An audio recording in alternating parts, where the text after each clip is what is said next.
Alhamdulillahirabbil alamin wa bihi nasta'inu ala umuri dunya waddin. Asyhadu an la ilaha illallah wa asyhadu anna Muhammadan abduhu wa rasuluh. Amma ba'd. Dalam kehidupan sehari-hari, tentunya dalam kegiatan mencukupi kebutuhan makan kita, kebutuhan minum kita, itu adalah persoalan yang menjadi sebuah keseharian kita karena menyangkut kebutuhan dasar kehidupan.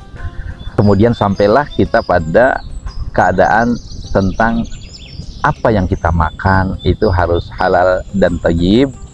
Maka berkaitan dengan persoalan sembelihan, perlulah kita bicarakan terutama dalam hal mengkonsumsinya agar tidak menimbulkan keraguan-raguan dan tidak memunculkan keadaan yang meragukan. Adalah kebutuhan mendesak untuk mendapatkan kejelasan hukum mengenai status sembelihan orang kafir, baik dari kalangan ahli kitab Yahudi Nasrani ataupun dari orang musyrik yang tidak mempersembahkan sembelihannya kepada berhala. Kejelasan ini menjadi penting agar umat Islam memiliki pedoman yang pasti dalam menjaga kehalalan makanan, pun sekaligus untuk menjaga harmoni hubungan kita dengan masyarakat agar terjalinnya hubungan sosial yang harmonis di tengah masyarakat kita yang majemuk ini. Dalam khasanah fikih Islam telah terjadi perbedaan pendapat di kalangan ulama dalam menafsirkan nas Al-Quran seperti surat Al-Maidah ayat 5, kemudian surat Al-An'am ayat 121, serta sejumlah hadis yang berkaitan dengan sembelihan makanan orang kafir.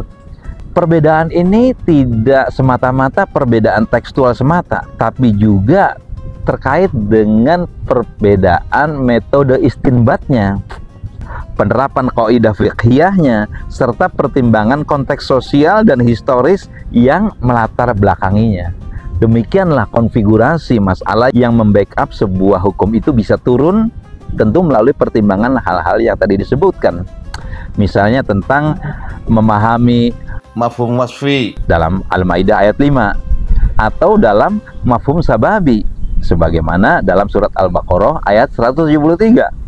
Bahkan terdapat asar sahabat yang menunjukkan adanya ijma tentang keharaman sembelihan selain dari ahli kitab yang memperkuat sikap hati-hati kita dalam persoalan sembelihan ini.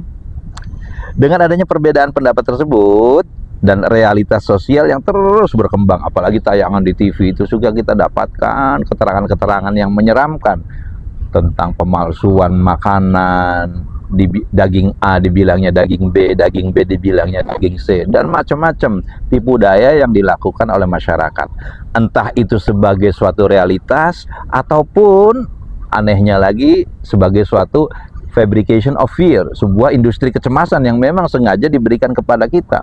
Karena itu menjadi suatu keniscayaan zaman sekarang ini, aneh-aneh manusia sekarang ini. Yang penting orang cemas, maka dia bisa melakukan hal yang lain untuk mengalihkan perhatian kita. Kembali pada topik ini, dengan adanya perbedaan tersebut, maka perlulah penetapan hukum yang jelas mengenai sembelihan orang kafir sangat diperlukan untuk memberikan kepastian hukum dan menghilangkan keraguan atasnya. Dalam hal ini, mari kita mulai dengan surat Al-A'raf ayat 32. A'udzubillahi minasyaitonirrajim. Qul man harrama zinatallahi allati akhraja liibadihi wattayyibati minar rizq. Qul hiya lilladzina amanu fil hayatid dunya khalisatan yaumal qiyamah. Kadzalika nufassilul ayati liqaumin ya'lamun. Katakanlah, wahai Nabi Muhammad, siapakah yang mengharamkan perhiasan dari Allah yang telah Dia sediakan untuk hamba-hambanya dan rizki yang baik-baik? Katakanlah, semua itu adalah untuk orang-orang yang beriman dan juga tidak beriman dalam kehidupan dunia, tetapi ia akan menjadi khusus untuk orang yang beriman saja pada hari kiamat. Demikianlah kami menjelaskan secara terperinci ayat-ayat itu kepada kaum yang mengetahui. Al-A'raf 32. Kemudian dalam Al-Quran terdapat larangan makanan yang haram untuk dimakan yang terdiri dari 4 macam, yaitu Innama harrama alaikumul maitata waddama walahmal khinzir wa ma ukhilla bihi li ghairillah. Faman idurra ghaira baghi wala adin wala itsma alaih. Innallaha ghafurur rahim. Sesungguhnya dia yang mengharamkan atasmu bangkai, darah, daging babi, dan daging hewan yang disembelih dengan menyebut nama selain Allah. Akan tetapi siapa yang terpaksa memakannya bukan karena menginginkannya dan tidak pula melampaui batas, maka tidak ada dosa baginya. Sesungguhnya Allah Maha Pengampun lagi Maha Penyayang. Surat Al-Baqarah ayat 173. Kemudian dalam surat An-Nahl ayat 115 Allah katakan, sesungguhnya Allah hanya mengharamkan atasmu bangkai, darah, daging babi, dan hewan yang disembelih dengan menyebut nama selain Allah. Akan tetapi siapa yang terpaksa memakannya bukan karena menginginkannya dan tidak pula melampaui batas, sesungguhnya Allah Maha Pengampun lagi Maha Penyayang. Ikhwati iman, sahabat Ram, Risalah Al-Muslimun yang dirahmati Allah, mari kita lihat surat Al-Maidah ayat 3. Potongannya, wal munkhaniqatu wal mauqudatu wal mutaraddiyatu wan natihatu. Kemudian, wa ma akalas sab'u illa ma dzakkaitum. Diharamkan yang tercekik, yang dipukul, yang jatuh, yang ditanduk, dan yang diterkam binatang buas, kecuali yang sempat kamu sembelih, ya, belum mati kita sembelih. Adapun terkait dengan berburu, tentu ada syariat khusus di situ. Diperbolehkan dengan menggunakan alat, senapan, panah, dan lain-lain, tombak. Diperbolehkan dengan menggunakan alat berburu, ya. Namun dari sisi jenis hewan, semisal serangga, maka tidak perlu disembelih lagi karena ada dalilnya mengatakan tentang itu. Persoalan selanjutnya terkait dengan motif dan subjek penyembelih, lebih khusus lagi terkait dengan penyembelihan yang dilaksanakan oleh orang kafir.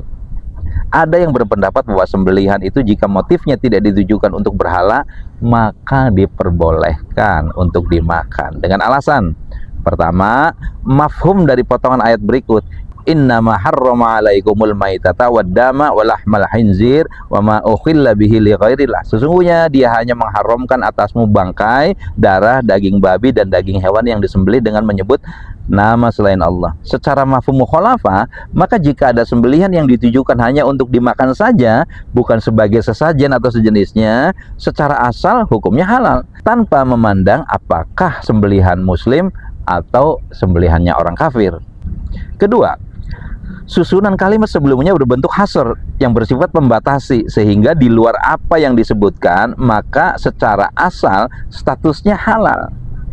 Namun kita lihat ada pendapat lain bahwa sembelihan yang diperbolehkan untuk dimakan itu terbatas pada muslim dan ahlul kitab saja penyembelihnya, sedangkan selain dari keduanya termasuk bangkai dan hukumnya haram. Dalilnya apa? Dalilnya, al-yawma ukhilla lakumut thayyibat wa ta'amul ladzina utul kitaba hillul lakum wa ta'amukum hillul lahum. Pada hari ini dihalalkan bagimu segala makanan yang baik, makanan sembelihan ahlul kitab, Yahudi Nasrani, halal bagi kamu, dan makananmu itu halal bagi mereka. Al-Maidah ayat 5. Dalam ayat tersebut telah jelas bahwa makanan atau sembelihan ahli kitab adalah halal. Begitu pula sebaliknya, maka maklum sembelihan orang kafir selain ahli kitab secara asal hukumnya haram. Berikut riwayat hadis yang membolehkan sembelihan ahli kitab. An Anas ibni Malikin radhiyallahu anhu anna imra'atan yahudiyatan atat Rasulullah sallallahu alaihi wasallam bisyahin masmumah fa'akala minha faji'a biha ila Rasulillahi sallallahu alaihi wasallam fasuila an qatliha faqala la. Qala Anas fama ziltu a'rifuha fi lahawati Rasulillah. Hadis riwayat Bukhari, yang artinya dari Anas bin Malik radhiyallahu anhu, ia berkata, seorang wanita Yahudi menghadiahkan seekor kambing yang telah diberi racun kepada Rasulullah sallallahu alaihi wasallam. Lalu beliau memakannya. Kemudian wanita itu dibawa kepada Rasulullah SAW untuk dihukum. Lalu beliau ditanya, apakah boleh membunuhnya? Nabi SAW bersabda, jangan. Anas berkata, fama ziltu a'rifuha fi lahawati Rasulillah sallallahu alaihi wasallam. Aku senantiasa mengenali bekas racun itu di tenggorokan Rasulullah. Hadis sahih riwayat Bukhari. Nah, berikutnya dalil tentang dibolehkan memakan sembelihan yang diragukan apakah dibacakan bismillah atau tidak atas sembelihan itu, atau dia membaca bismillah tidak ketika menyembelihnya. Ada sebuah riwayat an Aisyah radhiyallahu anha qalat qultu ya Rasulullah inna qauman haditsan ahaduhum bisyirk ya'tuna nabiluhum la nadri adzkira rasulullahi 'alaiha amla. Faqala Rasulullah sallallahu alaihi wasallam sammullaha 'alaiha wa kuluha. Dari Aisyah radhiyallahu anha, ia berkata, aku berkata, wahai Rasulullah, sesungguhnya ada suatu kaum yang baru saja meninggalkan kesyirikan, baru masuk Islam. Mereka membawa daging untuk kami, tetapi kami tidak tahu apakah mereka menyebut nama Allah atau tidak. Maka Rasulullah bersabda, sammullaha 'alaiha wa kuluha. Sebutlah nama Allah padanya dan kuluha, makanlah. Hadis riwayat Bukhari. Maka hadis ini menjadi dasar kaidah al-aslu fil muslim al-adalah.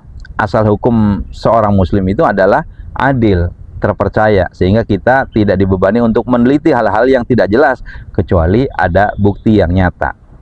Ya Fatiman, sahabat Risalah Al-Muslimun, mari kita lihat hadis lain, hadis riwayat Muslim nomor 366.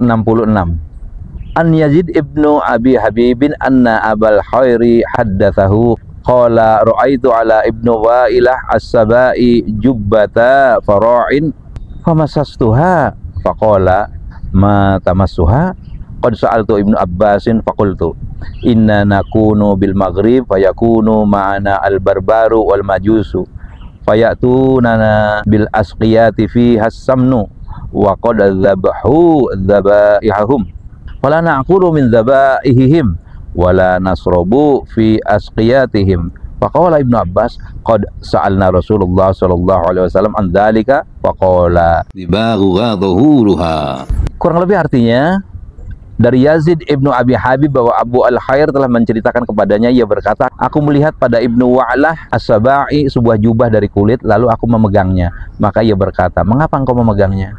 Aku pernah bertanya kepada Ibnu Abbas, aku berkata, sesungguhnya kami berdua di negeri Maghrib dan bersama kami ada kaum Barbar dan kaum Majusi.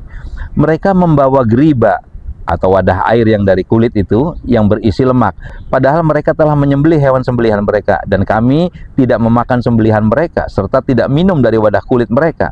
Maka Ibnu Abbas berkata, kami telah menanyakan hal itu kepada Rasulullah SAW. Maka beliau bersabda, menyamak kulit adalah cara menyucikannya, dibaghuha tahuruha. Sahabat Risalah Muslimun, mari kita lihat hadis yang lainnya. An Qais ibnu Saqon al-Asaddi qala qala Abdullah innakum tanziluna baina farisa wal anbat fa idza istaraitum lahman fa in kana dzabihata yahudiyyin aw nasraniyin fakuluhu wa in kana dzabihata majusiyyin fala takuluhu. Ini kita bisa lihat dalam Al-Musannaf li Ibn Abi Saibah nomor 33.362. Arti dari hadis ini kira-kira dari Qais ibnu Saqon al-Asadi, ia berkata, Abdullah, yakni Abdullah bin Mas'ud radhiyallahu anhu berkata, sesungguhnya kalian akan singgah di antara negeri Persia dan Anbat. Apabila kalian membeli daging, jika itu adalah sembelihan Yahudi atau Nasrani, maka makanlah. Tapi jika sembelihan Majusi, maka janganlah kalian memakannya. Athar ini menunjukkan bahwa para sahabat memegang kaidah halalnya sembelihan ahlul kitab, yaitu Nasrani dan Yahudi. Tetapi tidak sama halnya dengan sembelihannya Majusi, karena mereka bukan ahlul kitab, mereka penyembah api. Ada lagi hadis yang serupa, yaitu An Qais ibnu Saqon qala Ibnu Mas'ud innakum tanziluna ardhan laisa fiha muslimun yadhbahu innama hum ahlul anbat wa faris fa idza istaraitum lahman fas'aluhum fa in kana dzabihata yahudiyyin aw nasraniyin fakuluhu fa inna ta'amahum hillun lakum Dari Qais bin Sa'qan ia berkata, Ibnu Mas'ud radhiyallahu anhu berkata, sesungguhnya kalian akan singgah di suatu negeri yang di sana tidak ada satu orang pun muslim yang menyembelih. Mereka hanyalah kaum Anbat dan Persia. Apabila kalian membeli daging, maka tanyakanlah kepada mereka. Jika itu sembelihan Yahudi dan Nasrani, maka makanlah. Karena makanan mereka itu halal bagi kalian. Ini bisa kita lihat sebagaimana di Musannaf Ibnu Abi Saibah nomor 10.176. Maka asar ini menegaskan pemahaman sahabat bahwa sembelihan ahlul kitab Yahudi Nasrani itu halal sebagaimana firman Allah dalam surat Al-Maidah ayat 5. Sembelihan selain dari mereka, misalkan oleh seorang Majusi, maka haram hukumnya. Berdasarkan keterangan ini, maka syarat subjek atau sang penyembelih itu menjadi ukuran halal haramnya suatu sembelihan.